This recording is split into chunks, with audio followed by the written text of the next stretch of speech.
minna wa minkum. Mohon maaf lahir dan batin. Taqabbalallahu minna wa minkum. Ya, untuk kabar saya di Suka juga alhamdulillah baik. Untuk keluarga di rumah juga alhamdulillah sehat. Untuk pekerjaan juga alhamdulillah lancar. Ya, alhamdulillah. Nah, nggih niku sampun dari kula. Wassalamualaikum warahmatullahi wabarakatuh. Waalaikumsalam warahmatullahi wabarakatuh. Baik, terima kasih Mas Abidin untuk kabar-kabarinya yang dari Jepang. Dilanjutkan untuk kabar-kabar Mbak Farida, bisa voice belum? Assalamualaikum warahmatullahi wabarakatuh. Waalaikumsalam. Alhamdulillah kabar di Seoul sehat, keluarga di rumah juga sehat. Semoga teman-teman juga sehat selalu. Amin, insya Allah. Terima kasih. Terima kasih Mbak Farida. Dilanjutkan untuk kabar-kabari Pak Suwarno, monggo. Sudah bersama rekan-rekan teman-teman ya. Alhamdulillah. Assalamualaikum warahmatullahi wabarakatuh, Mas. Waalaikumsalam warahmatullahi wabarakatuh. Taqabbalallahu minna wa minkum. Taqabbalallahu minna wa minkum. Alhamdulillah kabar kami sehat. Cuacanya habis hujan ini. Alhamdulillah. Baru bertiga kok, Mas. Ya, alhamdulillah. Itu aja, Mas. Assalamualaikum warahmatullahi wabarakatuh. Waalaikumsalam warahmatullahi wabarakatuh. Terima kasih Pak Suwarno. Dan ini Ustadz juga sudah ada balasan. Mas Ma'ruf bisa persiapan untuk absennya. Iya Mas Amin. Sampun ya. Iya. Sambil menunggu Ustadz, nanti Mas Bagus ngasih kode ya. Indonesia sudah banyak nih. 6 Mas Amin. 3 4 5 6 ya. Jepang 3. J. Korea 5. Taiwan 1 sama Hongkong 1 J. Hongkong 1. Finlandia 1. J. Sampun bagus. J Mas bagus.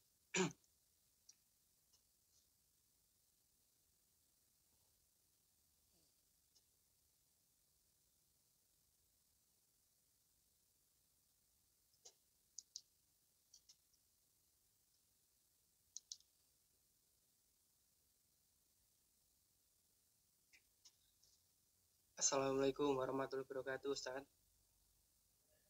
Waalaikumsalam warahmatullahi wabarakatuh. Taqabbalallahu minna wa minkum. Mohon maaf lahir dan batin, Ustaz.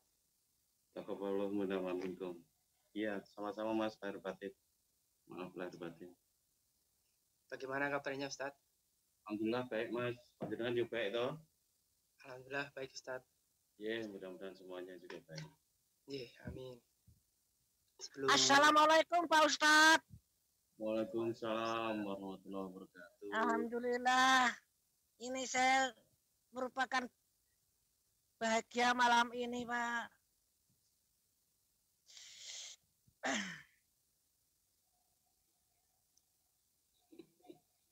Sebelum dimulai izin melaporkan yang sudah tergabung, Ustaz. Iya Mas, silakan. Yang sudah tergabung ada 17, dari Korea ada 5, dari Jepang ada 3, dari Taiwan ada 1, dari Hongkong ada 1, dari Finlandia ada 1, dan dari Indonesia ada 6. Iya, mudah-mudahan bisa istiqomah. Selanjutnya monggo bisa dimulai, Ustaz. Baiklah teman-teman semuanya yang sudah online, mari kita mulai. Bismillahirrahmanirrahim. Bismillahirrahmanirrahim. Alhamdulillah, sholatu wassalamu ala rasulillah. Salam dari Al-Ustaz untuk teman-teman semuanya. Waalaikumsalam warahmatullahi wabarakatuh. Iya, mumpung masih dalam suasana Lebaran, masih dalam bulan Syawal, saya ikut mengucapkan taqabbalallahu minna wa minkum untuk teman-teman semuanya. Taqabbalallahu minna wa minkum. Ya, beberapa hari terakhir media sosial sibuk dengan berbagai macam kontroversi yang ada di medsos gitu ya.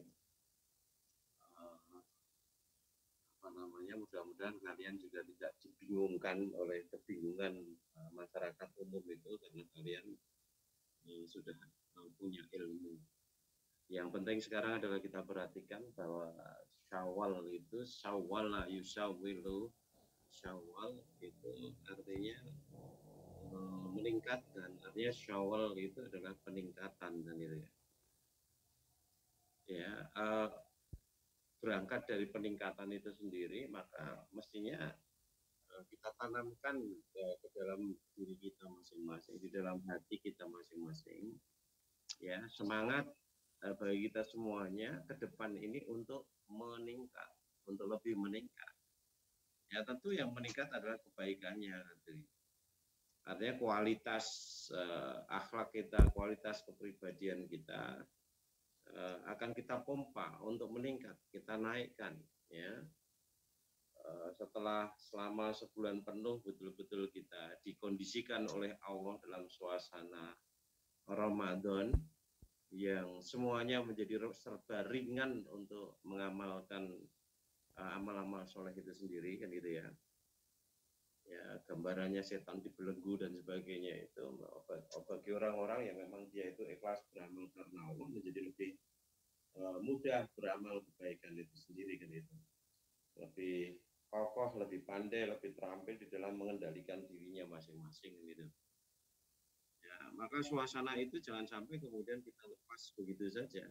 Semua tergantung kita, apakah kita mau membuat suasana yang seperti itu di bulan-bulan selanjutnya di dalam rangka untuk meningkatkan kualitas kepribadian kita, atau kita tidak mau. Itu semuanya terserah kepada kita. Pilihannya itu hanya ada pada kita saja. Kalau Rasulullah sendiri sudah memberikan gambaran kepada kita semuanya, al-imanu yazidu wa yanqus, iman itu bertambah dan berkurang. Dan kemudian di dalam riwayat lain dijelaskan yazidul imanu bit ta'ah wa yanqusul imanu bil maksiat. Bertambahnya iman itu karena ketaatan, artinya ketakwaan, ya. Berkurangnya iman itu karena kemaksiatan, gitu ya. Maka itu semuanya terserah kepada kita. Jangan hanya keinginan di bibir saja, tetapi kemudian dalam kehidupan sehari-harinya atau dalam amalannya tidak sesuai dengan apa yang diucapkan dalam bibirnya, tidak. Nah, ya, semua terserah kita. Pilihan ada di tangan kita. Apakah ya kita betul-betul mau menjadikan bulan Syawal ini sebagai bulan peningkatan, atau justru sebaliknya, itu semua pilihan juga ada di tangan kita, ya. Ya, jadi kecintaan kita kepada Allah, ketaatan kita, ketakwaan kita, bertambahnya iman tadi kan karena ketaatan, ya. Tambahnya iman karena ketaatan. Maka mestinya setiap orang Islam setiap hari, setiap saat itu betul-betul perhatian kepada kualitas ketaatannya kepada Allah. Rasulullah sendiri mengingatkan kepada kita semuanya bahwa innama bu'itsu liutammima makarimal akhlak. Sesungguhnya aku diutus, ya. Sesungguhnya aku hanyalah diutus, ya, liutamima, untuk menyempurnakan, gitu ya, makarimal akhlak, kemuliaan akhlak, gitu. Untuk menyempurnakan kemuliaan akhlak, makarimal akhlak, gitu. Ya. Artinya di situ perlu proses, ya, bagi seseorang itu untuk bisa meningkat kualitas keimanannya, kualitas kepribadiannya, ya, sehingga menjadi kepribadian yang mulia, ya, seperti yang diharapkan oleh Rasulullah tadi, gitu. Nah, kalau kita sendiri dari dalam hati tidak ada niat untuk meningkatkan kualitas akhlak kita masing-masing, tidak ada niat untuk meningkatkan kualitas keimanan kita masing-masing, menambah keimanan, memperkokoh keimanan kita masing-masing, ya tentu tidak akan meningkat, tentu tidak akan diikuti dengan usaha yang sungguh-sungguh. Orang yang katanya niat, katanya semangat saja, kadang kemudian ketika menghadapi berbagai macam persoalan hidup, ketika menghadapi berbagai macam rintangan hidup, itu kemudian bisa berbelok arah kok. Apalagi kalau kita tidak punya niat, tidak punya semangat yang luar biasa untuk memperbaiki akhlak itu kan gitu. Ya, maka sudah dicanangkan di dalam bulan ini dengan nama bulan itu sendiri sebagai bulan peningkatan. Ya, maka mestinya betul-betul kita sebagai hamba Allah yang sudah difasilitasi dengan bulan Ramadan sebelum memasuki bulan Syawal sebagai bulan peningkatan ini. Ya, mestinya sejak Ramadan itu juga mempersiapkan diri kita agar kita itu di bulan Syawal nanti dan seterusnya itu menjadi meningkat dan itu. Ya. Nah, wujud dari peningkatan itu pun sudah digambarkan oleh Rasulullah, diberikan tontonan yang berbeda bulan Syawal ini dengan bulan-bulan yang lain kan gitu ya. Ada di situ puasa Syawal kan itu. Ya, kalau di bulan-bulan lain kan tidak ada puasa Syawal sama sekali gitu kan itu ya. Ini bulan Syawal ada puasa 6 hari. Ya, saya yakin di antara kita sudah ada yang selesai puasa Syawal, tetapi pahami betul ya bahwa kualitas iman kita itu, kualitas akhlak kita itu tidak tergantung sama sekali kepada banyaknya ibadah itu sendiri. Kalau kita banyak beribadah tetapi ibadah kita itu ternyata hanya sekedar formalitas belaka, maka tidak ada apa-apanya sama sekali. Ya, maka sejak bulan Ramadan pun kita sudah diingatkan oleh Rasulullah betapa banyaknya orang yang mereka itu puasa tetapi tidak mendapatkannya kecuali lapar dan haus gitu. Nah, itu juga berlaku di bulan-bulan yang lain, apakah itu dengan puasa Syawalnya ataukah dengan puasa Ayyamul Bid atau dengan puasa Senin Kemisnya, itu bisa saja kita semuanya itu ternyata hanya mendapatkan lapar dan haus ya. Utamanya kalau memang betul-betul kita mengisi puasa-puasa kita itu, melakukan puasa-puasa kita itu hanya sekedar formalitas belaka. Kita melupakan substansinya. Kalau dalam sholat juga begitu. Artinya kalau kita hanya sekedar formalitas belaka, maka sholat kita juga tidak ada nilainya sama sekali. Ya, dalam sholat malam kecuali ya terjaga saja dan ngantuk tentu saja kan itu. Ya, maka ketika kita bicara puasa, tentu kita harus paham tentang tujuannya puasa itu sendiri, la'allakum tattaqun kan itu. Ya, kalau ternyata selama sebulan penuh kita berpuasa itu kok kita tidak bisa merubah kualitas ketakwaan kita, berarti gagal kita di dalam berpuasa Ramadan itu. Berarti hanya mendapatkan lapar dan haus kan itu. Nah, dalam konteks sholat juga begitu, yang kita lakukan paling tidak 5 kali dalam sehari itu juga sama seperti itu, harus sesuai dengan tujuannya. Tujuannya itu apa? Tujuannya itu bagi saya adalah mengingat Allah, karena ketika kita mengingat Allah itu kita diingatkan tentang syahadat kita, diingatkan tentang perjanjian kita dengan Allah bahwa kita siap betul-betul menghambakan diri kepada Allah, diingatkan kepada tujuan hidup kita yang terus digariskan oleh Allah itu untuk menghambakan diri kepada Allah kan itu, bukan yang lain-lain. Kalau tanha anil fasya wal munkar, jauh dari perbuatan keji dan munkar, itu hanya akibat saja ya, efek positif dari sholat yang dia itu sholatnya adalah untuk mengingat Allah, sehingga Allah itu selalu dekat di dalam ingatannya. Orang yang dia itu selalu ingat kepada Allah, hatinya senantiasa zikrullah, mengingat Allah gitu ya. Ya, maka kecenderungannya dia akan berbuat taat kepada Allah. Tapi sebaliknya orang yang dia itu melupakan Allah, lupa kepada Allah, hatinya kosong dari asma Allah itu sendiri, tidak ada zikrullah di dalam hatinya itu sendiri, ya, maka kecenderungannya dia akan berbuat maksiat. Kalau tidak ingat Allah, ya dia tidak menyadari bahwa dia adalah hamba Allah. Karena dia tidak menyadari hamba Allah, maka ya, dia menjadi bos terhadap dirinya sendiri kan gitu. Bahkan terhadap orang lain pun dia merasa dirinya sebagai bos. Ya, maka hidupnya semaunya dia. Ya, tidak kenal aturan dia, banyak berbuat maksiat kepada Allah. Ya. Nah, maka teman-teman semuanya ya, yang pertama tentu kita bangkitkan adalah semangat kita tadi, adalah niat kita tadi untuk meningkatkan diri, meningkatkan kualitas iman, meningkatkan kualitas takwa, meningkatkan kualitas kepribadian, akhlakul karimah tadi kan itu. Ya, karena tanpa meningkatkan itu, manusia itu hanya ada dua kemungkinan saja, kita itu naik atau turun. Tidak ada yang di tengah-tengah itu sama sekali kan tidak ada. Ya, tidak ada yang tengah-tengah mandek itu sama sekali tidak ada. Kalau di dalam apa namanya makolahnya Imam Malik itu ya, yang dikutip Imam Malik itu ya mangkana yaumuhu khairan min amsihi kan gitu ya.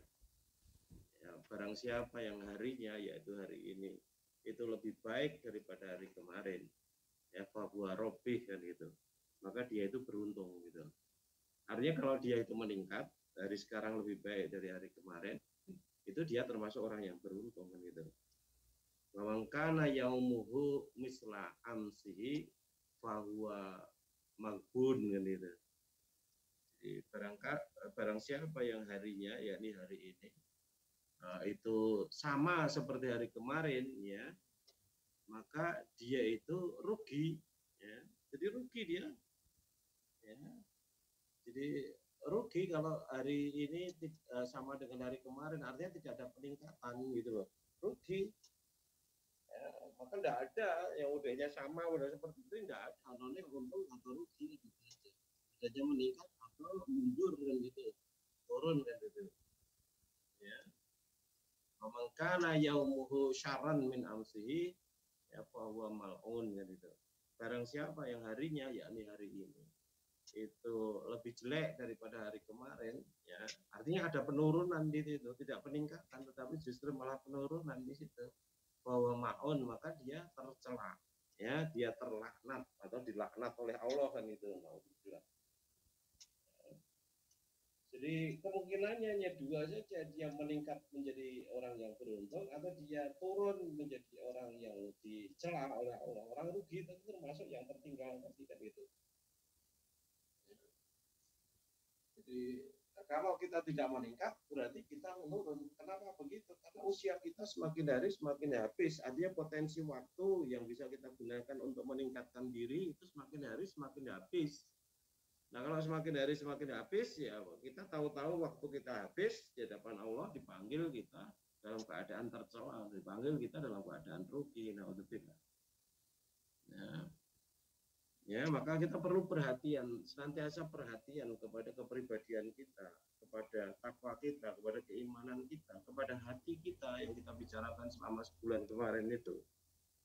Ya, jadi seorang mukmin itu betul-betul harus memperhatikan hatinya, menjaga hatinya, ya, betul-betul bersih dari berbagai macam kekotoran hati atau berbagai macam penyakit hati dan sebagainya.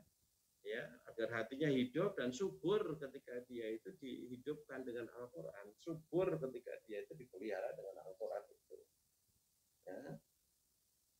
Ya, hanya orang-orang tertentu saja yang mereka itu kemudian ketika disebut nama Allah ya tergetar hatinya, ketika disebut nama Allah kemudian tenang tentram suasana hatinya dan sebagainya, itu tidak banyak yang seperti itu gitu loh. Mari kita buka dulu di dalam surat Ar-Ra'd ayat yang ke-2 akhir 27 kemudian masuk ke 28 bisa tambah 29. Surat ke-13. Ayat surat Ar-Ra'd surat ke-13 ayat 27 dan 28. Ya. A'udzu billahi minasyaitonir rajim. Wa yaqulul ladzina kafaru laula unzila alaihi ayatum mir rabbih. Qul innallaha yudillu may yasha'u wa yahdi ilaihi man anab. Alladzina amanu wa tatma'innu qulubuhum bidzikrillah, ala bidzikrillahi tatma'innul qulub. Dan orang-orang kafir berkata, mengapa tidak diturunkan kepadamu Muhammad tanda mukjizat dari Tuhannya? Katakanlah Muhammad, sesungguhnya Allah menyesatkan siapa yang Dia kehendaki dan memberi petunjuk orang yang bertaubat kepadanya, yaitu orang-orang yang beriman dan hati mereka menjadi tentram dengan mengingat Allah. Ingatlah, hanya dengan mengingat Allah hati menjadi tentram. Ya, kita perhatikan yang di atas itu.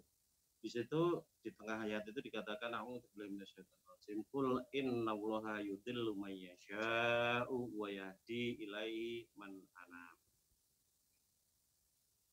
Katakanlah Muhammad, sesungguhnya Allah menyesatkan siapa yang Dia kehendaki dan memberi petunjuk kepada orang yang bertobat kepadanya. Nah, ayat selanjutnya itu menjelaskan tentang orang yang bertobat kepadanya itu. Saya katakan ayat 27 akhir gitu. Ya, sesungguhnya Allah menyesatkan siapa yang dikehendaki dan memberi petunjuk kepada orang yang bertobat kepadanya. Ya, dengan bahasa di situ wa yahdi ilaihi man anab kan itu. Nah, man anab itu siapa? Kemudian dijelaskan oleh Allah di situ di ayat selanjutnya alladzina amanu, yakni orang-orang yang beriman, wa tatma'innu qulubuhum bidzikrillah. Yang mereka itu menjadi tentram dengan mengingat Allah. Ya, kenapa orang-orang yang bertobat itu dia itu tenang tentram mengingat Allah? Karena di dalam hatinya itu ada kebahagiaan di situ dengan pertobatannya. Dia dapat janji-janji dari Allah bahwa dosa-dosanya akan diampuni, ya. Dia juga merasa bahagia karena dia mendapat hidayah dari Allah, gitu. Orang-orang itu beruntung kalau kita mengikuti revert story itu ya, artinya cerita tentang kembali ke Islam gitu ya, orang-orang Nasrani yang mereka itu kemudian belajar apakah dari YouTube, apakah dari buku atau langsung baca Al-Quran dan sebagainya, kemudian dia merasa mendapatkan hidayah, kemudian dia memutuskan diri untuk menjadi mu'alaf gitu. Nah, perasaan dia mendapatkan hidayah ini kan yang membuat dia itu tenang, tentram, bahagia. Karena di situ ada pembelaan Allah, dia ada kasih sayang Allah kepada dia, ya, maka bahagia dia, tenang, tentram. Selain itu tidak akan merasakan gitu loh. Kalau orang katanya orang beriman kok dia banyak berbuat maksiat, tidak mau bertobat, kok bisa tenang tentram mengingat Allah, itu mustahil. Tidak bisa ya seperti itu. Orang tidak beriman kepada Allah hanya ngaku-ngaku Islam saja, atau orang-orang munafik kemudian bisa tenang tentram mengingat Allah, tidak bisa. Jadi ayat 28 itu adalah penjelasan tentang man anab itu siapa. Man anab itu siapa. Ya, kemudian dilanjutkan ala bidzikrillah tatmainnul qulub kan itu. Tahuilah bahwa dengan mengingat Allah hati menjadi tenang. Itu bagi orang-orang yang beriman tadi gitu loh. Artinya dia sudah tadinya kafir, tadinya munafik, kemudian dapat hidayah, akhirnya dia bertobat. Ya, itu dia akan merasakan yang namanya ketenangan, ketentraman dengan mengingat Allah dalam situasi dan kondisi apapun, dia akan merasakan seperti itu. Ya, nah penjelasan saya ini kemudian dilanjutkan, dibenarkan oleh ayat selanjutnya, ayat 29, silakan. A'udzu billahi minasyaitonir rajim. Alladzina amanu wa amilus solihati tuba lahum wa husnu ma'ab. Orang-orang yang beriman dan mengerjakan kebajikan, mereka mendapat kebahagiaan dan tempat kembali yang baik. Ya, ayat itu menjelaskan ala bidzikrillahi tatmainnul qulub. Ketahuilah bahwa dengan mengingat Allah hati menjadi tentram. Siapa yang tentram hatinya dengan mengingat Allah itu alladzina amanu wa amilus solihati. Mereka adalah orang-orang yang beriman dan beramal soleh. Kalau dia katanya beriman tapi beramal soleh, tidak akan dapat kebahagiaan tatmainnul qulub tadi, tidak mungkin, mustahil gitu. Ya. Jadi yang dapat janji-janji Allah yang di hatinya tenang tentram itu adalah ini alladzina amanu wa amilus solihati, termasuk tadi di dalamnya adalah orang yang bertobat tadi. Bertobat kan dia menjadi orang yang beriman. Termasuk dalam kelompok ayat 29 ini kan itu. Ya. tuba lahum wa husnu ma'ab, mereka itu mendapat kebahagiaan. Tadi yang kita bicarakan, bahagia, senang karena merasa mendapat hidayah, merasa mendapat kasih sayang Allah, mendapat bimbingan Allah, petunjuk Allah gitu ya. Jadi bahagia dia. Betul-betul bahagia. Ketika mengingat Allah bahagia, tenang, wujud dari ketenangan tentramnya tadi adalah bahagia itu sendiri kan itu. Ya, dan tempat kembali yang baik, apalagi ini dengan janji Allah dia akan mendapatkan tempat kembali yang baik, artinya dia akan dibalas dengan surga. Orang-orang yang tobat kemudian beriman dan beramal soleh tadi tentu bahagia di situ. Ya, jadi seseorang itu bisa bahagia ada dua kemungkinan. Yang kemungkinan pertama karena dia mendapatkan sesuatu yang dia inginkan. Ya, apakah itu wujudnya material atau imaterial. Ya, kemudian yang kedua, karena dia mendapat janji orang yang betul-betul dia percaya. Dia sudah merasakan bahagia itu. Seorang tukang becak yang dia dipesan oleh calon penumpangnya, Pak, ke kantor wali kota ya, Pak, berapa? 50.000 Bu, misalnya aja.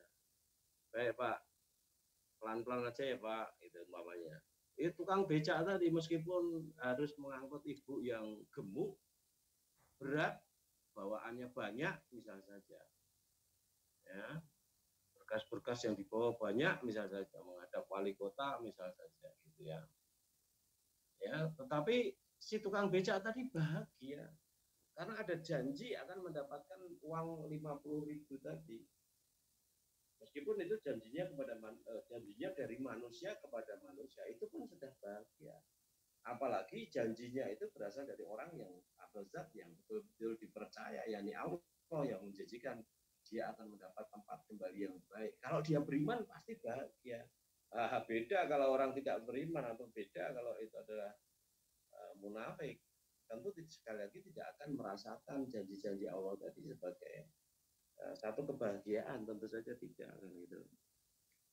Jadi jangan salah di dalam memahami ayat 28 ini, ala bidzikrillah tatmainnul qulub, itu tidak berdiri sendiri. Semua orang yang ingat Allah itu hatinya bahagia, tidak.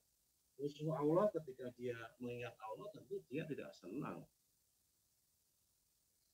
merasa terancam dia dan sebagainya. Tetapi orang yang mencintai Allah, beriman kepada Allah, tentu ketika diingat disebut nama Allah, dia akan bahagia kan. Ala bidzikrillah tatmainnul qulub. Ketahuilah dengan mengingat Allah itu hati menjadi tenteram. Itu hanya berlaku bagi orang-orang yang beriman dan beramal soleh. Termasuk di dalam kelompok orang beriman dan beramal soleh tadi adalah orang yang bertobat. Di ayat yang ke-27 tadi. Nah, berikutnya dibuka di dalam surat Al-Anfal, surat ke-8 ayat yang ke-2 dan 3 itu.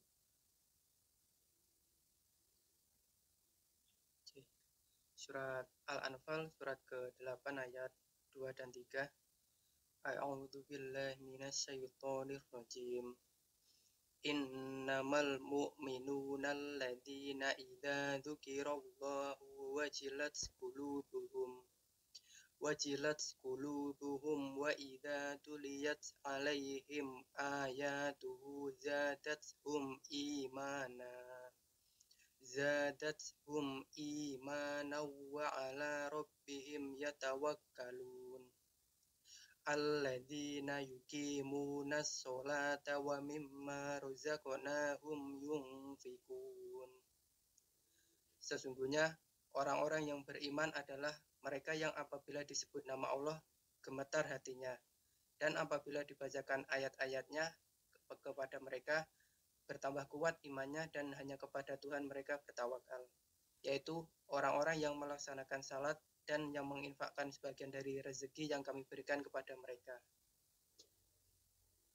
Ya, jadi di sini dijelaskan hal yang senada sebenarnya.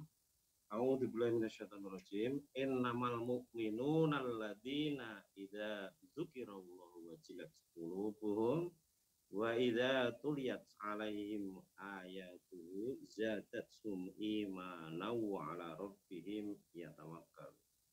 Sesungguhnya orang yang beriman itu adalah mereka yang apabila disebut nama Allah gemetar hatinya.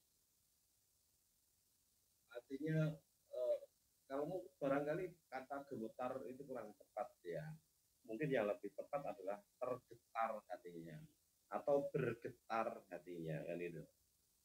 Ada getaran positif di situ ketika nama Allah disebut. Artinya kalau nama Allah itu disebut dengan nada indah, disebut dengan konotasi positif, ya, memuji Allah, membesarkan Allah, memuliakan Allah, karena memang layaknya Allah itu untuk dipuji, dibesarkan, dimuliakan, karena tidak ada yang lebih mulia dari Allah, lebih besar, lebih hebat, lebih tinggi pujiannya kecuali Allah. Artinya kita menempatkan sebagaimana Allah sebagaimana mestinya. Nah, orang yang seperti itu akan bergetar positif hatinya. Ada vibe ya istilahnya di musik gitu ya. Ada vibe, fiber gitu ya. Ada getaran di situ, positif yang indah gitu. Nyaman, senang ketika dia mendengar itu karena Allah dipuji, Allah dibesarkan dan sebagainya dan sebagainya. Kalian bayangkan berada di tengah-tengah keramaian di Seoul sana, ya. Kemudian tiba-tiba di tengah kumpulan orang-orang itu, yang di situ tidak ada yang berjilbab, yang di situ tidak ada yang berjenggotan dan sebagainya. Tetapi kemudian orang-orang yang berada di situ itu membicarakan tentang kehebatan Quran, membicarakan tentang kehebatan Allah, membicarakan tentang kehebatan Nabi Muhammad. Tentu akan menarik perhatian kamu. Kamu akan berhenti, akan mendengarkan, akan ikut bahagia gitu. Ya sebaliknya, ya kamu berada di kos kamu masing-masing, kemudian kamu mendengar tetanggamu yang dia itu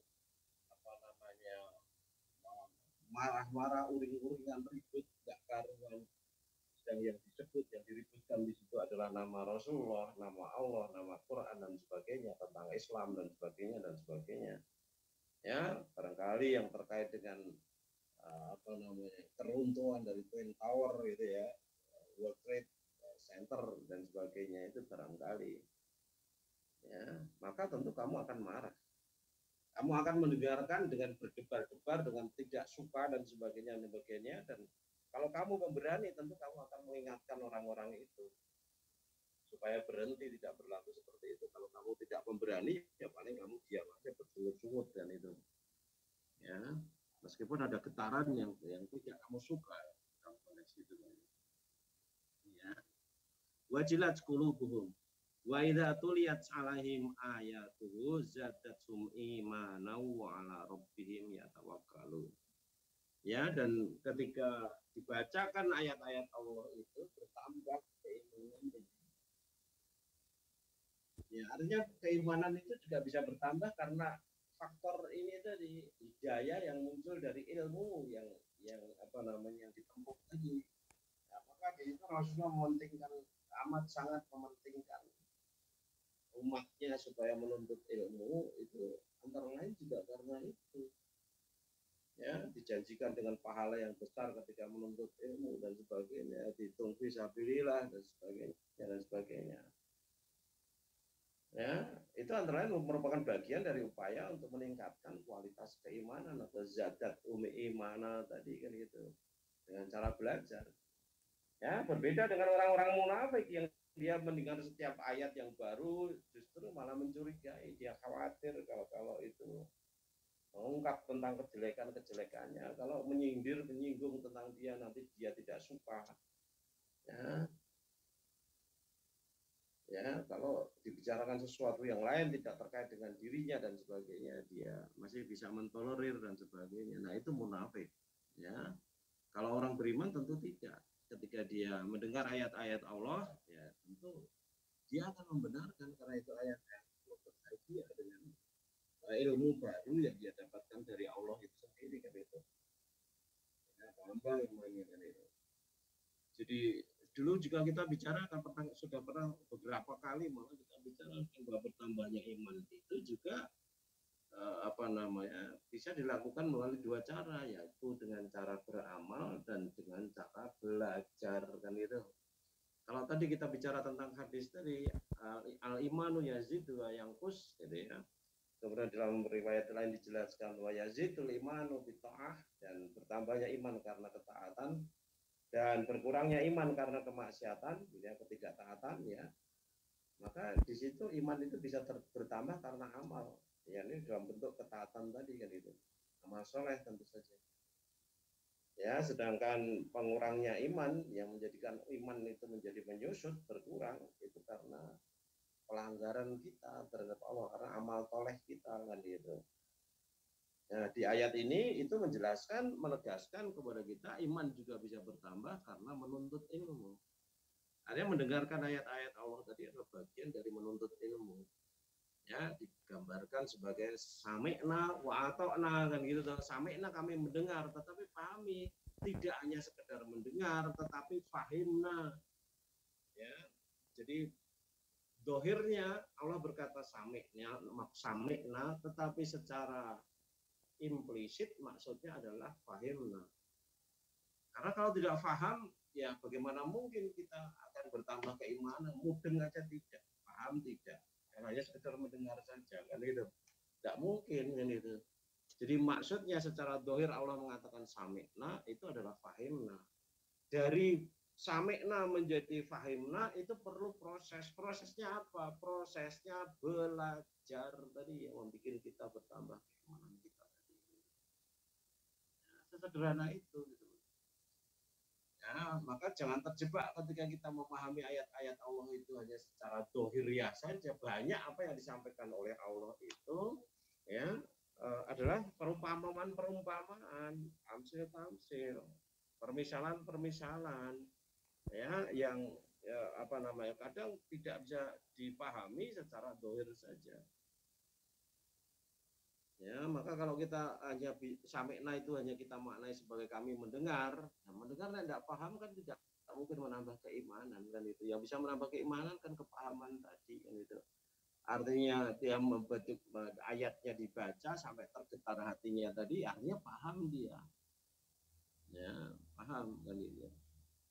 Ya wa ata'na, sami'na wa ata'na kami taat, itu tidak hanya sekedar ngomong mulutnya taat, dohirnya kelihatan taat, tetapi dohirnya saja tidak bisa. Ya, taat di situ ya artinya kami mengamalkan. Jadi kami mengamalkan dengan tulus, mengamalkan dengan sungguh-sungguh, mengamalkan dengan istiqomah, mengamalkan sesuai dengan ruh ayat itu sendiri kan itu. Turunkan seperti apa kan itu. Tidak hanya sekedar formalitas sholatnya, formalitas zakatnya, formalitas puasanya. Ya, akan tetapi betul-betul rohnya sholat, rohnya zakat, supaya kita menjadi orang yang dermawan, mendahulukan kepentingan akhirat, membesarkan kepentingan akhirat daripada kepentingan dunia dan sebagainya. Ya, begitu juga puasa kita yang pada hakikatnya itu adalah untuk meningkatkan kemampuan untuk menahan hawa nafsu dan sebagainya. Ya, zakat untuk tadi sudah kita bicarakan, sholat juga begitu, supaya kita betul-betul merasa betul-betul rendah di hadapan Allah sehingga tidak terbuka ruang kesombongan sama sekali, karena kita itu hanya hamba Allah yang dipaksa oleh Allah mencium lantai di hadapan Allah kan itu. Padahal wajah kita, muka kita itu merupakan bagian tubuh yang paling dihargai bagi setiap manusia, tetapi kita dipaksa untuk menempatkannya di lantai dalam rangka untuk beribadah kepada Allah, kan luar biasa. Ya, teknik yang jelas tidak ada tandingannya sama sekali kan gitu. Ya, dari agama-agama lain kan gitu. Coba satu ayat lagi, ayat yang keempat. Surat Al-Anfal ayat keempat. A'udzubillahi minasyaitonirrajim.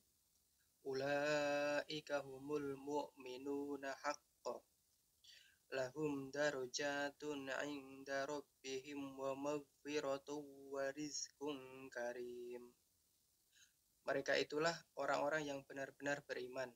Mereka akan memperoleh derajat tinggi di sisi Tuhannya dan ampunan serta rezeki nikmat yang mulia. Ya. Kita lihat di situ. Ulaika humul mu'minuna haqqan. Lahum darajatun inda rabbihim lahum darajatun inda rabbihim wa maghfiratu wa rizqun karim. Jadi, mereka itu adalah orang-orang beriman yang benar, yang benar-benar beriman. Ada yang imannya itu benar seperti itu, tidak kadzib, tapi sotik kan gitu. Ya, lahum darajatun, mereka akan diberi oleh Allah derajat yang tinggi di sisi Tuhan mereka, inda rabbihim wa maghfiratun, dan juga akan diberi ampunan oleh Allah, wa rizqun karim, dan rezeki yang mulia, artinya surga, kenikmatan yang ada di dalam surga. Nah, sesederhana itu kalau kita ingin selamat hidup kita di akhirat kekal selama-lamanya di dalam kebahagiaan, sesederhana itu yang harus kita lakukan ya. Ya, sesederhana itu. Ya, artinya kita toto hati kita betul-betul agar betul-betul tune dengan Allah, frekuensinya cocok dengan frekuensinya dari Allah, sehingga ketika Allah berfirman begini, nangkep dia, paham dia, nyaman, indah, nikmat di dalam hatinya. Ya, kemudian juga merasa beruntung memahami ayat itu, dan kemudian merasa beruntung juga ketika dia mengamalkannya dalam kehidupan sehari-hari. Jadi tidak ada kesombongan sama sekali, karena dia paham betul statusnya sebagai hamba Allah, ya, yang hina, yang tidak punya kekuatan apa-apa, semua potensi yang ada pada dirinya itu hanya pinjaman, hanya titipan dari Allah saja. Apakah itu kepandaiannya di dalam berpikir, kepandaiannya dalam bicara, ya, tentang ilmunya, tentang hartanya, kedudukannya dan sebagainya, itu semuanya hanya titipan dari Allah saja. Ya, untuk dimanfaatkan di dalam rangka mendukung penghambaan dirinya kepada Allah. Ya, maka ayat yang sering kita sitir, wabtagi fima ataqallahu darul akhirat walatan sanasib bakaminat dunya. Ayo kita buka lagi surat Qasas ayat ke-77. Itu menjelaskan tentang semua potensi yang kita miliki itu betul-betul harus dimanfaatkan, ya, sesuai dengan kehendak Allah sebagai bekal untuk keselamatan akhirat nanti, gitu. Ayo silakan.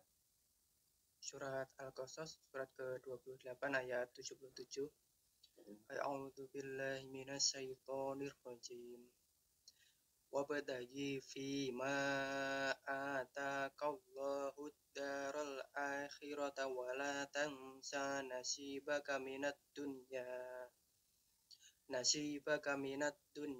wa ahsin kama ahsanallahu ilaika wa la tabghil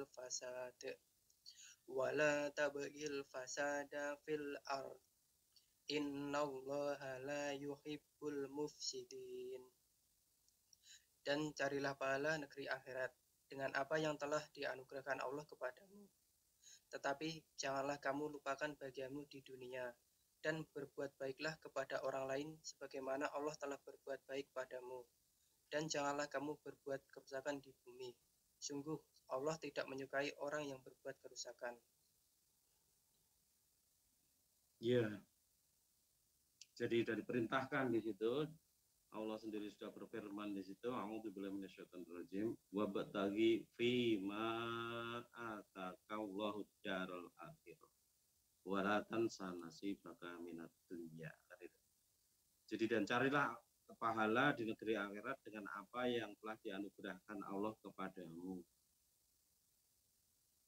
Apa yang dianugerahkan Allah kepada kita, ya segala sesuatu yang dalam tanda petik kita miliki, segala sesuatu yang dipinjamkan oleh Allah kepada kita, yaitu badan kita yang sehat, pembicaraan kita yang lancar, otak kita yang cerdas, ilmu kita yang banyak, ya, ataukah itu harta, ataukah itu kedudukan, atau pengaruh, atau jaringan sosial, medsos dan sebagainya, ya, itu oleh Allah dikehendaki supaya dipergunakan untuk mencari keselamatan akhirat kita. Artinya kita manfaatkan semua itu untuk kepentingan Allah. Kita manfaatkan semuanya itu, ya, untuk melakukan hal-hal yang dikehendaki Allah. Tadi itu namanya hamba Allah seperti itu.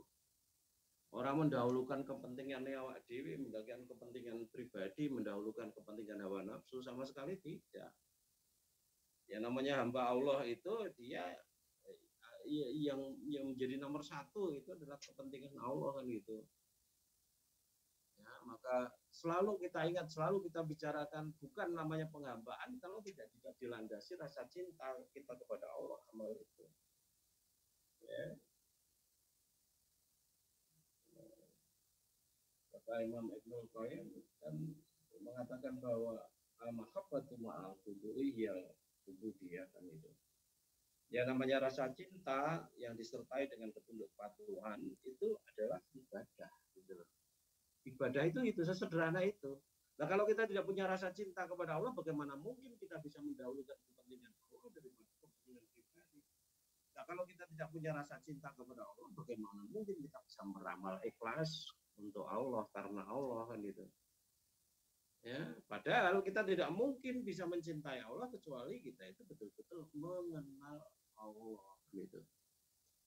Ya, jadi ingat betul Al-Imran ayat 31 itu.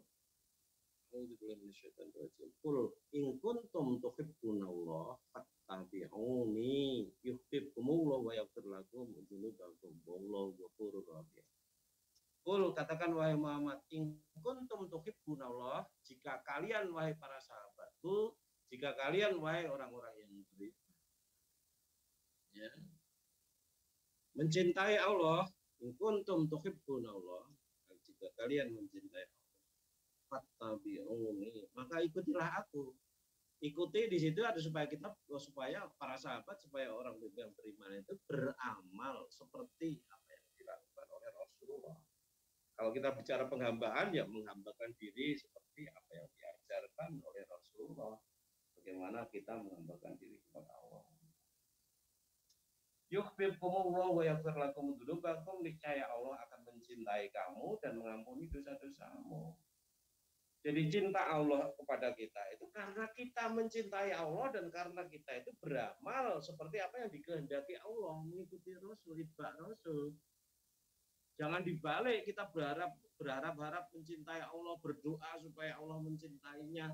Nah, tetapi amalnya, ucapannya, senantiasa bertentangan dengan apa yang dikehendaki Allah. Ya tidak bisa.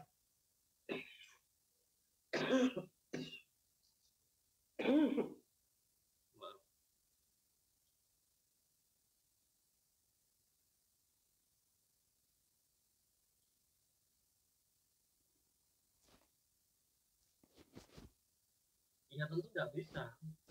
Kita itu akan dibayar kalau kita itu bekerja. Lah kita itu bekerja saja belum, karena kita belum mencintai Allah. Bekerja yang punya nilai di hadapan Allah. Maka seharusnya menjadi keprihatinan kita semuanya kalau sampai di dalam hati kita itu belum muncul rasa cinta kepada Allah.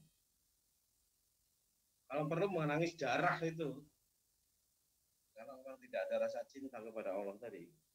Padahal kita sudah dididik setiap saat supaya mengikuti Allah dengan sholat kita, dan bahkan di dalam sholat itu sendiri berbagai ritualnya, berbagai gerakannya, berbagai bacaannya itu sebenarnya kan membimbing kita untuk senantiasa taat mengikuti Rasul, mengikuti kehendak Allah.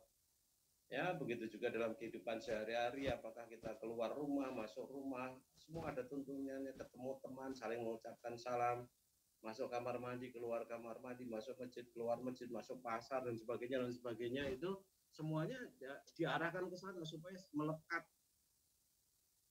kehendak Allah untuk kita dahulukan itu gitu. Ya. Dengan berpakaiannya mendahulukan kanan, membersihkan badan mendahulukan yang kanan dan sebagainya tadi. Menyisir rambut dan sebagainya, mulai dari bagian yang kanan dan sebagainya. Itu kan sebenarnya upaya dari agama ini, upaya dari Allah dan Rasulnya untuk mensuasanakan kita itu ya dalam suasana senantiasa dalam suasana penghambaan kita kepada Allah.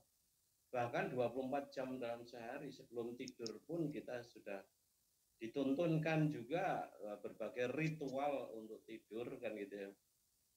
Ya, sampai tidurnya kan gitu. Dan diharapkan tidur pun juga dalam keadaan bahagia, dekat dengan Allah kan gitu, sehingga ketika mati dipanggil oleh Allah itu juga dalam keadaan iman.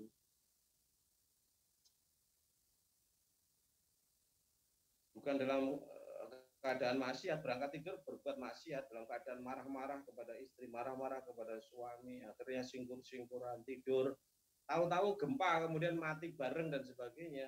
Neraka apa surga nanya ini. Pilihan yang mulia ada, tetapi kemudian memilih pilihan yang hina, ya itu tentu mendapatkan kehinaan. Nah itu betul-betul harus kita sadari untuk dihindari kan gitu toh. Nah teman-teman semuanya gitu ya, sudah sebulan penuh kita ditempa oleh Allah ya, dengan pendidikan khusus, training khusus di bulan Ramadan ini, dan sekarang dipersiapkan oleh Allah juga bulan selanjutnya adalah bulan peningkatan ya, maka kita harus mampu memanfaatkan kesempatan untuk meningkatkan diri ini ya. Jangan kemudian kemarin gagal merencana ini ya wis ora apa-apa, ora dosa, ora wajib wae kok. Kemarin gagal juga punya rencana ini itu dan sebagainya, ya wis ora apa-apa. Kalau ya wis ora apa-apa terus begitu, Mas tum kita di mana kan itu, kesungguhan kita itu di mana, mujahadah kita di mana kan itu. Ya, padahal keimanan itu indikatornya adalah kesungguhan kita, mujahadah kita di dalam memanfaatkan diri dan harta kita di jalan Allah kan gitu. Dan yang benar hanya seperti itu, yang lain tentu tidak benar gitu. Dibuka lagi di dalam surat Al-Hujurat ayat yang ke-15 itu. Jadi kalau kita punya rencana untuk perbaikan diri gagal, rencana pendidikan gagal, misalnya punya untuk perbaikan diri gagal, ini tuh gagal, terus kemudian kita hanya bersikap wajib, akhirnya kita meremehkan Allah kalau yang terjadi seperti itu kan itu. Karena tidak ada kesungguhan di situ, padahal yang diperintahkan oleh Allah itu adalah kesungguhannya kan itu. Yang dinilai oleh Allah itu adalah kesungguhannya kan itu. Ayo silakan. Surat Al-Hujurat surat ke-49 ayat 15. A'udzu billahi minasyaitonir rajim. Innamal mu'minuna alladzina amanu billahi wa rasulihi thumma lam yartabu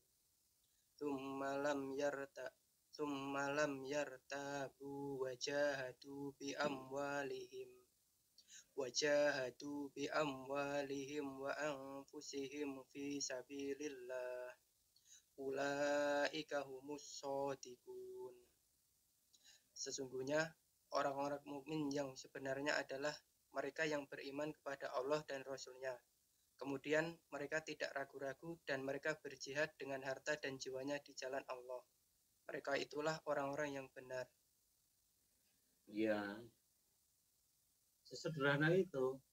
Innamal mu'minuna alladzina amanu billahi wa rasulihi tsumma lam yartabu wajahadu bi amwalihim wa anfusihim fi sabilillah. Ulaika humus shadiqun gitu. Sesungguhnya yang namanya orang yang beriman itu adalah orang yang beriman kepada Allah dan Rasul-Nya, tsumma lam yartabu, kemudian tidak ragu-ragu. Kemudian keimanannya tidak dikotori dengan keraguan-raguan. Karena keraguan-raguan itu adalah sifat munafik. Kalau ada keraguan-raguan di dalam hati kita, berarti kita bukan orang beriman. Artinya kita malah munafik. Ya. Nah, wujud dari keraguan-raguan itu adalah dalam bentuk kesungguhan. Wajahadu bi amwalihim wa anfusihim fi sabilillah, dan mereka itu berjihad dengan harta dan jiwanya, amwalihim wa anfusihim fi sabilillah. Berjihad, bersungguh-sungguh memanfaatkan hartanya di jalan Allah, tidak hanya sekedar formalitas, tapi betul-betul bersungguh-sungguh gitu.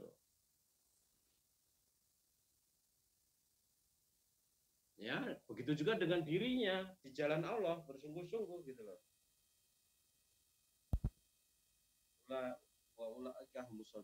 Mereka itu adalah orang-orang yang benar. Hanya seperti itu yang benar, tidak ada yang lain gitu loh. Ya. Jadi kalau sudah punya planning begini, kok kemudian pro planning ya tidak jadi, planning tidak sampai, planning gagal dan sebagainya, itu kita perlu mewaspadai hati kita. Betulkah yang ada di dalam hati kita itu adalah iman, atau justru sebenarnya yang ada di dalam hati kita itu adalah kemunafikan. Nah, itu yang perlu kita berantas. Dan itu maka kita manfaatkan momen Syawalan ini, momen bulan Syawal, bulan peningkatan ini, ya, untuk menghapuskan keraguan-keraguan tadi, untuk membangun ya kesungguhan, semangat untuk meningkatkan diri, semangat untuk meningkatkan kualitas iman, kualitas takwa, kualitas akhlak kita masing-masing, agar setiap saat nanti kalau kita dipanggil itu kita sedang dalam rangka upaya untuk bersungguh-sungguh betul mencapai kemuliaan akhlak tadi gitu loh. Oh, Allah kan tahu ini sungguh-sungguh untuk membangun akhlak karimah. Allah tahu. Allah ini cuma etok-etokan aja, bolak-balik gagal ya nyaman-nyaman saja kan gitu. Karena semuanya Allah tahu gitu. Jadi kita itu menanti mati dalam keadaan istiqomah untuk apa? Ngapalin Quran, untuk apa? Misal saja meningkatkan sedekahnya, menjadikan dirinya dermawan, untuk apa? Oh, memperbaiki ketakwaannya dan sebagainya. Itu proses itu dilihat oleh Allah, karena Allah itu tahu ya, sekarang yang lampau maupun yang akan datang. Orang ini saya matikan dalam keadaan apa, itu Allah tahu betul gitu. Kalau kita tidak bisa membohongi Allah seperti sifat-sifat orang munafik itu tidak bisa. Ya, karena prosesnya semuanya terlacak oleh Allah. Hati kita saja yang tertipu oleh diri kita sendiri. Kalau kemudian kita punya rencana perbaikan gagal, punya rencana perbaikan gagal, kemudian kita nyaman-nyaman saja, tidak merasa prihatin, tidak punya merasa salah kepada Allah dan sebagainya. Ibaratnya kalau Allah itu manusia atau malaikat yang menilai, memberikan penilaian kepada kita, mencatat amal kita, itu kita gambarkan sebagai manusia, itu kita melakukan PHP kepada mereka, memberi harapan palsu kepada mereka. Kita itu meningkat, akhirnya ngobrol tidak jadi. Kita ini ngobrol tidak jadi lagi. Kita sedekah, batal lagi. Angkel mulai kata kan gitu, mungkin seperti itu kan itu.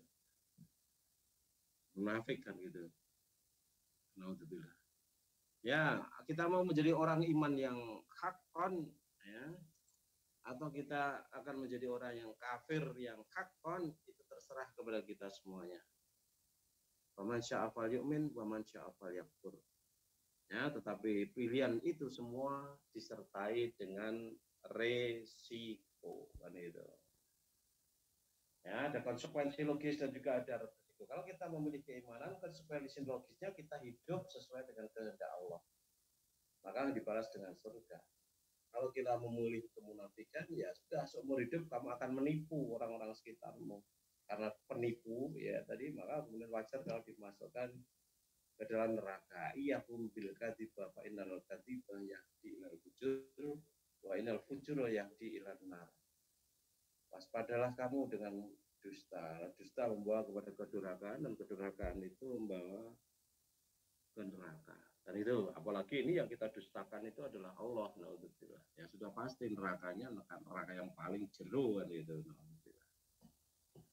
Itu saya kira teman-teman semuanya untuk mengawali pembicaraan kita pada bulan Syawal ini, mudah-mudahan membangkitkan semangat kita untuk meningkatkan diri. Insya Allah minggu depan atau minggu berikutnya lagi kita akan kembali berbicara tentang Al-Asmaul Husna. Kita lanjutkan. Yang terakhir kita bicara apa ya? Al-Wali, bukan ya? Yang terakhir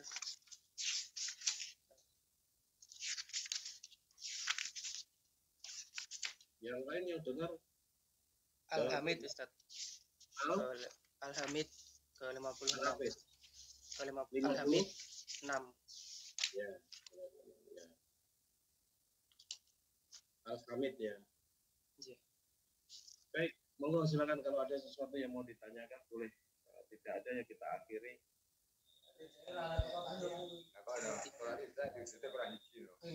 Iya, untuk saudara-saudari yang ingin bertanya secara langsung bisa menyalakan mikrofonnya.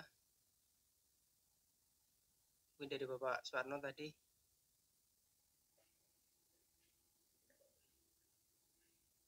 Bapak Suwarno mikrofonnya belum on, nggih.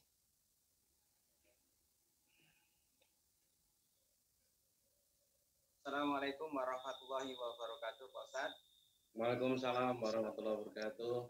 Nggih, monggo Mas Sukarno. Ini ada pertanyaan dari teman-teman, Pak Ustadz. Ya, Ini kita ini kan kalau di sini mulai kita Zoom ini pas waktu masuk sholat isya, Ustadz. Itu mana yang didahulukan, Ustadz? Sholat sih. Sholat dulu, Ustadz. Kita kalau sholat gitu ya. ketinggalan kita, Ustadz, kalau sholat. Ya surah apa ketinggalan dia menang.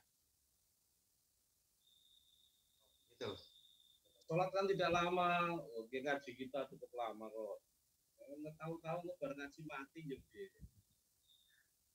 Nggak, kita kan kalau sholat tuh di masjid, Ustadz, jadi agak jauh gitu loh. Ya itu kan tidak harus ke masjid. Ya, pada hari itu sholatnya bareng nang omah mamanya gitu. Bisa saja. Kalau mau di masjid ya tidak apa-apa. Kalau saya anjurkan itu, ya tetapi ada hadis yang menjelaskan juga seandainya tidak memberatkan umatku, aku perintahkan untuk sholat isya di akhir malam. Ya, kenapa akhir malam? Kita tahu di akhir malam itu Allah turun ke langit dunia mencari siapa yang berdoa dikabulkan doanya, mencari siapa yang mohon ampun akan diampuni dosanya. Kalau kamu mau pakai dalil itu boleh saja di akhir malam nanti sholatnya kan gitu. Sengaja mengakhirkan karena Rasul tadi karena janjinya Rasul tadi kan gitu. Tapi ya sibuk banget jadi ini karena di akhir malam nanti sholat malamnya 11 rakaat masih ditambah dengan sholat isya-nya 4 rakaat ditambah ba'da isya-nya 2 rakaat barangkali. Mepet jarak subuh tambah lagi sholat fajar 2 rakaat tambah lagi sholat subuh lagi 4 rakaat jadi pirawi 21 rakaat jadi nih. Ya kalau saya tetap sholat dulu gitu, sholat nyaman sholat terus lakukan. Karena memang tempat kamu sholatnya rodo akhir kan di Sumatera. Kalau di Jawa sudah selesai, kita di sini jam 7 kurang 10 sudah adzan sudah masuk isya untuk sholat isya sekitar itu. Kamu setengah 8. Ada satu lagi, Ustaz. Ya. Di bulan Ramadan kemarin itu di tempat kami itu orang tadarus tuh pakai pengeras suara. Ya. Itu sampai larut malam. Itu kalau kita menegurnya gimana, Ustaz? Oh, surasa negur. Nanti jadi ribut. Orang nggak paham. Kalau kita mau tegur menegur di antara sama teman ngaji ini yang sudah sadar tentang pentingnya tawasobil haq, tawasobil sober. Ya. Tetapi terhadap orang lain, apalagi mereka tidak suka dengan MTA, itu nanti jadi ribut. Nah, akhirnya sebenarnya kamu menegur seseorang, akhirnya jadi ribut antara MTA karo NO atau karo apa dan sebagainya begitu. Jadi kita jadi serba repot di dalam kehidupan beragama seperti ini karena Allah menganjurkan supaya tawasobil haq, tawasobil sober, tetapi saudara kita belum siap untuk ditegur supaya beramal seperti dengan Quran Sunnah dan sebagainya. Ya kalau adzan memang kudu bengok-bengok, kudu banter karena menyeru orang untuk ke masjid. Tetapi kalau baca Quran kan baca Quran malah nggak boleh ganggu orang sholat itu, bacaan kita juga tidak boleh gitu. Nah, jadi baca Quran yang pelan-pelan saja, datang harus speaker, ben dipuji, ben dilem. Suaranya qiraah luar biasa. Ini juara tingkat kecamatan dan sebagainya. Karena apa nih? Amal karena untuk pujian manusia itu yang pertama masuk neraka nanti. Kita tahu golongan orang yang masuk neraka pertama kali adalah orang yang mereka itu beramal karena berharap pujian dari manusia. Yang satu mati di medan perang, yang satu seorang alim yang luar biasa hebat, kasih pelajaran di mana-mana. Dan yang ketiga orang yang kaya, yang dia banyak memanfaatkan hartanya di jalan Allah. Semua orang mengira mereka itu ahlul jannah, tapi di hadapan Allah dibentak mereka itu, kadzabta, kamu berdusta, kamu mati bukan karena Allah, bukan karena aku, tapi kamu mati karena bawa pujian dari manusia supaya dianggap sebagai pemberani. Akhirnya jebloskan dia ke neraka. Ada orang yang alim tadi juga begitu, kamu berharap pujian dari manusia supaya dianggap sebagai orang yang pandai. Orang yang punya harta banyak bersedekah tadi, kamu juga begitu, kamu berharap pujian dari manusia supaya kamu dipuji sebagai orang yang dermawan. Tapi sebenarnya tidak seperti itu kan yang benar kan itu. Maka semuanya dijebloskan ke dalam neraka. Nah, maka kalau kamu mau baca Quran ya baca, monggo, tidak usah banter-banter, baca dewe alon-alon gitu aja. Ya khusyuk, apa namanya, dipahami isinya ayatnya sehingga berkesan di dalam hatinya masing-masing. Sedang orang lain yang baca keras-keras tadi wis toke wae. Ya kita menghindari madorotnya daripada apa namanya manfaatnya tadi. Ya, darul mafasidi muqaddamun ala jalbil masoleh. Jadi menghindari madorot itu lebih diutamakan daripada mengambil kemanfaatan. Dan itu tadi kamu mau mengambil kemanfaatan, tetapi madorotnya jadi ribut, bahkan bisa menghancurkan dakwah kamu di situ nanti kan itu. Ya, pakai wae gitu. Paham ya? Oh, yang lain silakan. Monggo yang lain yang mau menghendaki pertanyaan langsung bisa menyalakan mikrofonnya. Kalau belum ada ke pertanyaan tertulis Ustadz, pertanyaan Ya. 2 minggu yang lalu. Ya. Yang pertama, apakah ada tuntunannya apabila hafal surat Al-Mulk dijanjikan dihindarkan dari siksa kubur? Ya, seumpamanya ada hadis yang berbicara seperti itu, maka jangan kemudian kita pahami secara dohir begitu loh. Kalau kita hanya memahami secara dohir saja, artinya letternek saja, nah nanti kita bisa kecelik gitu loh. Contoh sederhana yang pernah saya sampaikan di sini juga, bahwa mangkana akhiru kalami la ilaha illallah dakhalal jannah. Barang siapa yang akhir ucapannya itu adalah la ilaha illallah, maka dia masuk surga. Jadi jelas sekali secara dohir hadis itu menjelaskan seperti itu. Barang yang siapa yang mengucapkan ucapan terakhirnya adalah la ilaha illallah, dia masuk surga. Tetapi pahami bahwa Rasul itu ketika menjelang wafat itu bukan la ilaha illallah yang diucapkan. Ya, ucapan yang lain yang terkait dengan umatnya itu gitu loh. Tetapi kita juga paham bahwa Rasul itu masuk surga, ya, maka kemudian harus dipahami bahwa hadis itu berbicara tentang, intinya berbicara tentang orang yang masuk surga itu kalau dia itu mati dalam keadaan bertauhid.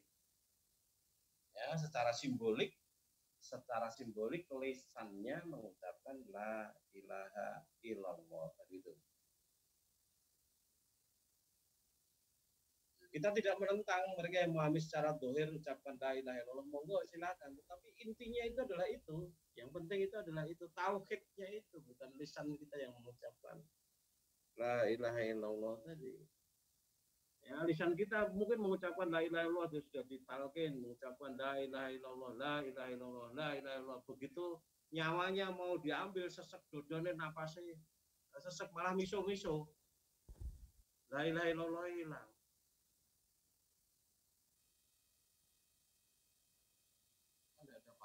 Berbeda dengan orang yang memang bertauhid. Kalau bertauhid, dia sudah mendekati ajalnya dan sebagainya. Apapun yang terjadi, tetap yang diutamakan adalah tauhidnya tadi. Penghambaannya diri hanya kepada Allah tadi. Nafsunya untuk miso-miso tentu saja dia kalahkan. Karena ini sudah berada di dalam pilihan surga atau neraka saja. Yang itu mempengaruhi kehidupan kekalnya di akhirat nanti kan itu. Maka dia ngerti pentingnya mempertahankan tauhidnya tadi, ya, bukan malah mendahulukan miso-misonya tadi kan gitu. Ya, begitu Mas, mudah-mudahan sudah dipahami. Pertanyaan selanjutnya, ada dua pihak yang sedang ada konflik dan salah satu pihak meminta imbalan atau ganti atas kebaikan dulu yang pernah dilakukan kepada pihak lainnya. Apakah imbalan yang diminta itu wajib dikasih, Ustaz? Kalau pihak yang diminta tidak mampu buat mengasih imbalannya, bagaimana, Ustaz? Nah, kalau dulu sudah diberikan ya sudah sah jadi milik dia, tidak boleh diminta lagi kan itu. Ya, kecuali itu mahar ya, mahar nanti ada konflik ini itu dan sebagainya. Ada proses cerai karena kesalahan wanita, maharnya nanti memang dalam hal tertentu itu nanti bisa diambil, ditarik kembali oleh suaminya. Tapi dalam muamalah-muamalah yang lain, kalau itu sudah diberikan ya sudah jadi haknya orang yang diberi tadi, tidak ada kewajiban sama sekali kalau diminta untuk diberikan.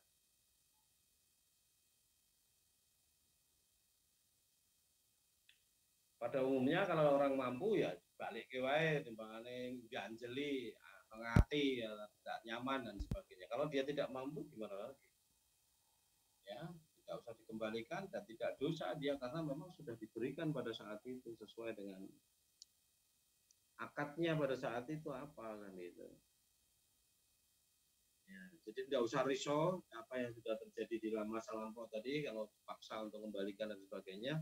Karena itu sudah sah, saling membeli menerima, sudah menjadi milikmu dan tidak bisa diminta kembali lagi.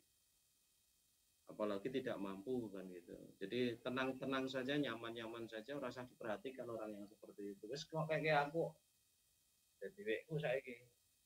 Nah, kalau mau minta lagi, itu ya terserah aku mau memberikan atau tidak, itu terserah saya kan gitu. Saya tidak mau memberikan pada kamu karena memang saya tidak punya, karena tidak mampu kan gitu. Selesai, tidak ada masalah. Begitu Mas, mudah-mudahan bisa dipahami. Pertanyaan selanjutnya, kalau manusia sedang diuji dengan sakit berat, bagaimana cara menyikapinya, Ustadz, yang sesuai syar'i? Ya, selalu diingat saja hadis-hadis yang berbicara tentang kafaroh. Jadi kesabaran kita menghadapi ujian, kesabaran kita di dalam menghadapi sakit, yang sakit itu perlu saja datang dari Allah juga kan gitu ya. Maka dijanjikan oleh Rasulullah itu akan menjadi kafaroh, penghapus dosa-dosa, penutup dosa-dosa kita di masa lampau.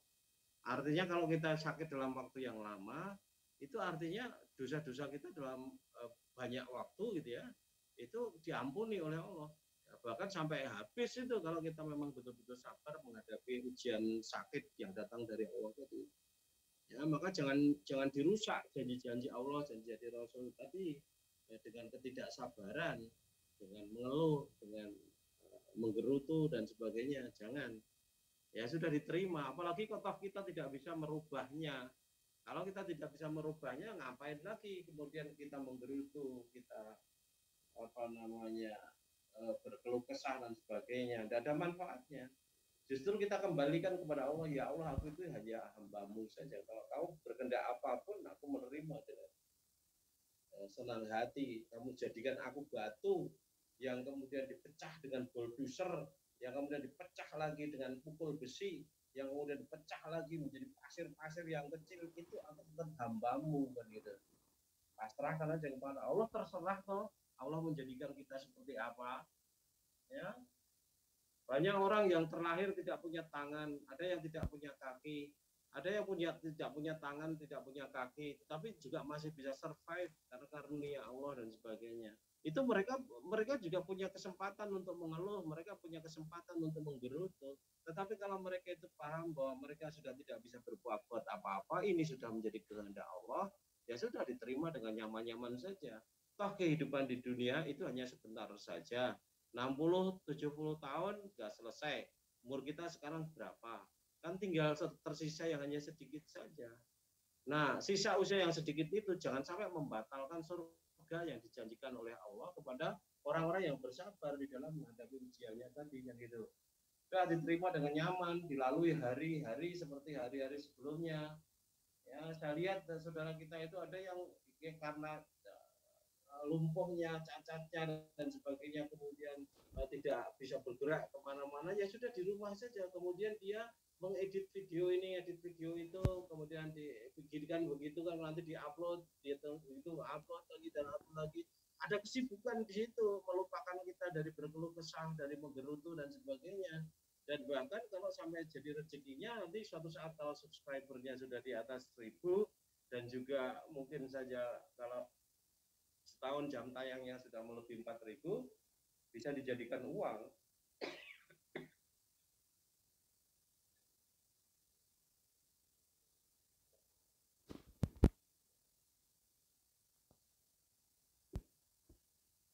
Ya, karena kita tidak boleh menggerutu, tidak boleh berkeluh kesah macam-macam yang seperti itu tadi, maka kemudian isi waktunya itu dengan kesibukan-kesibukan yang positif, antara lain dengan ngedit video YouTube dan sebagainya, bikin channel YouTube, bikin channel TikTok, bikin channel yang lain-lainnya dan sebagainya.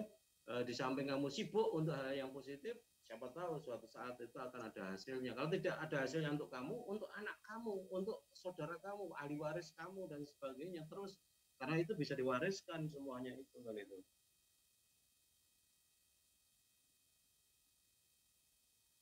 Ya begitu Mas, mudah-mudahan bisa dipahami.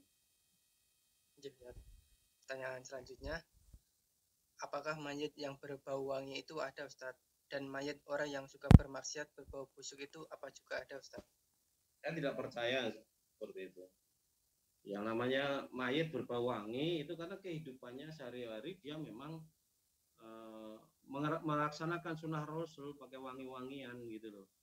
Kalau dalam kesehariannya dia itu tidak membiasakan diri pakai wangi-wangian, pakai deodoran saja tidak mau dan sebagainya, minyak wangi juga malas dan sebagainya, eman-eman duitnya untuk beli minyak wangi dan sebagainya, ya tidak mungkin mayatnya wangi. Wanginya dari mana?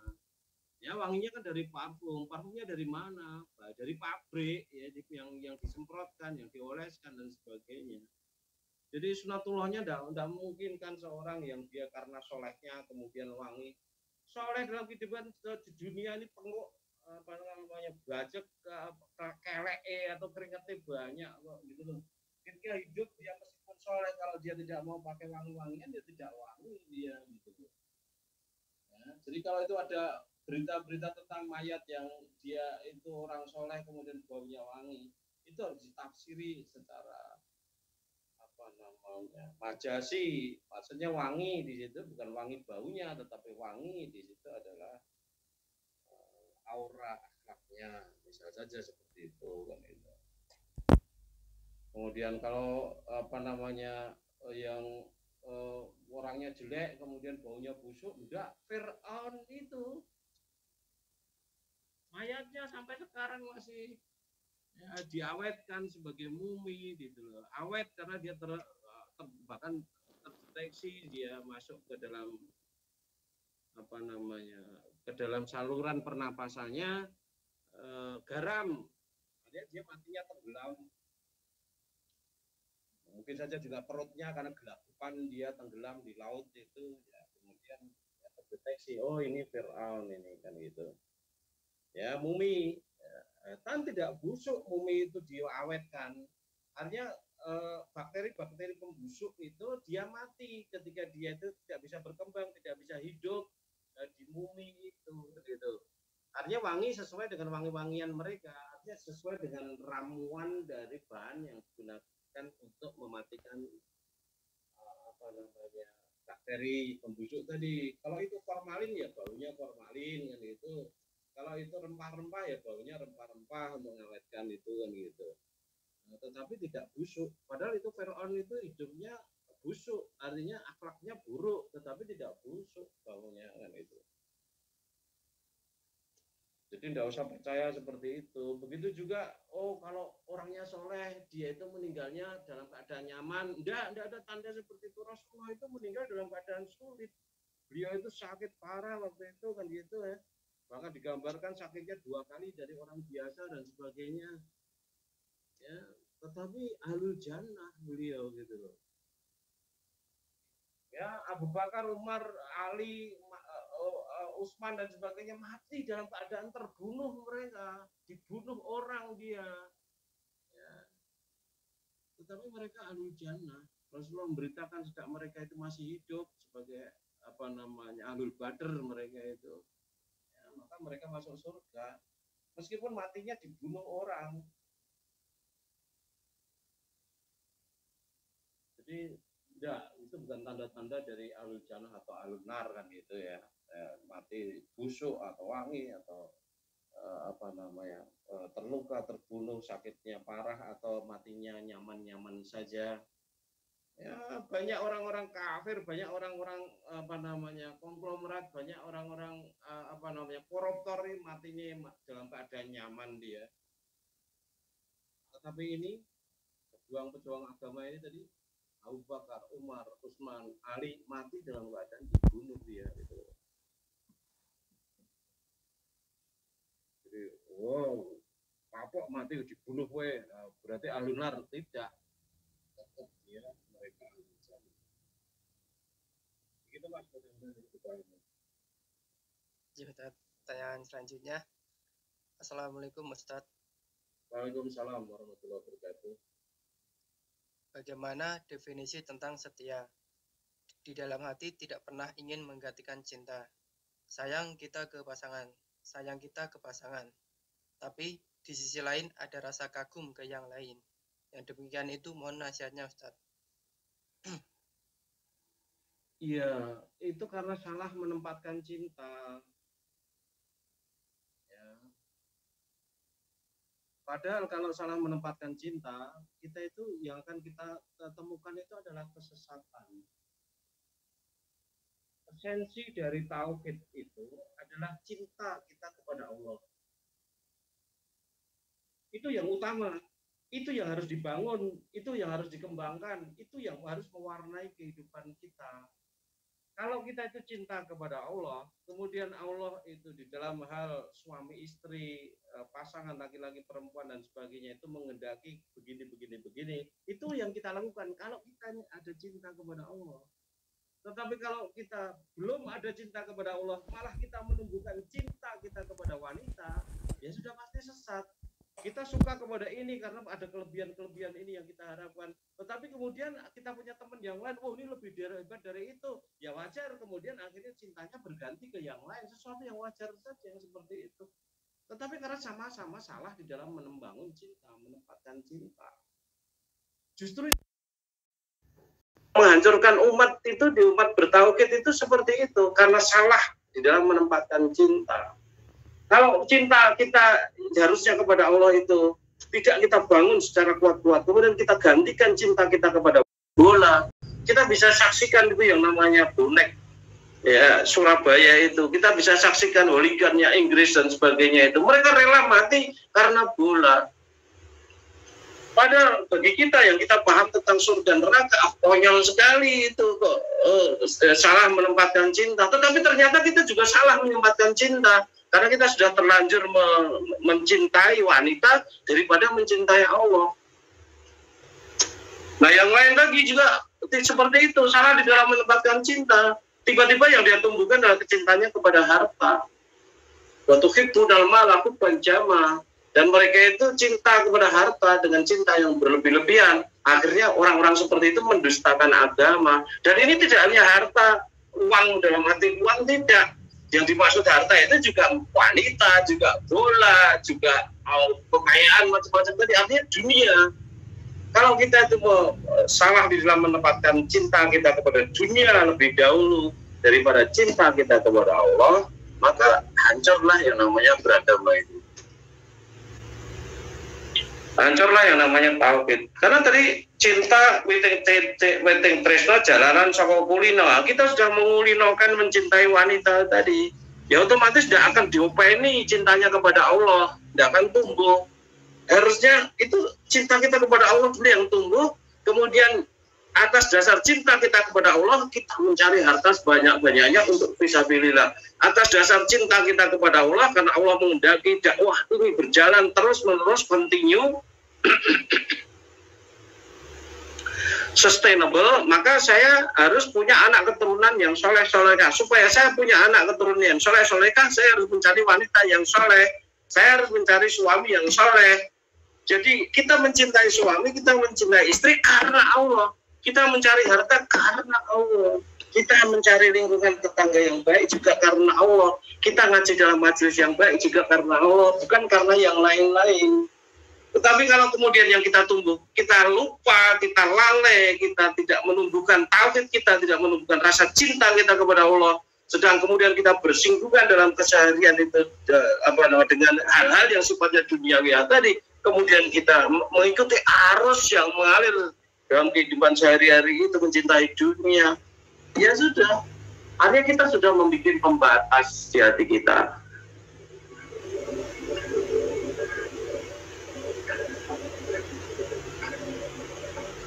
Kita sendiri yang sudah membatasi diri kita untuk mencintai Allah, karena kita lebih menyukai dunia tadi.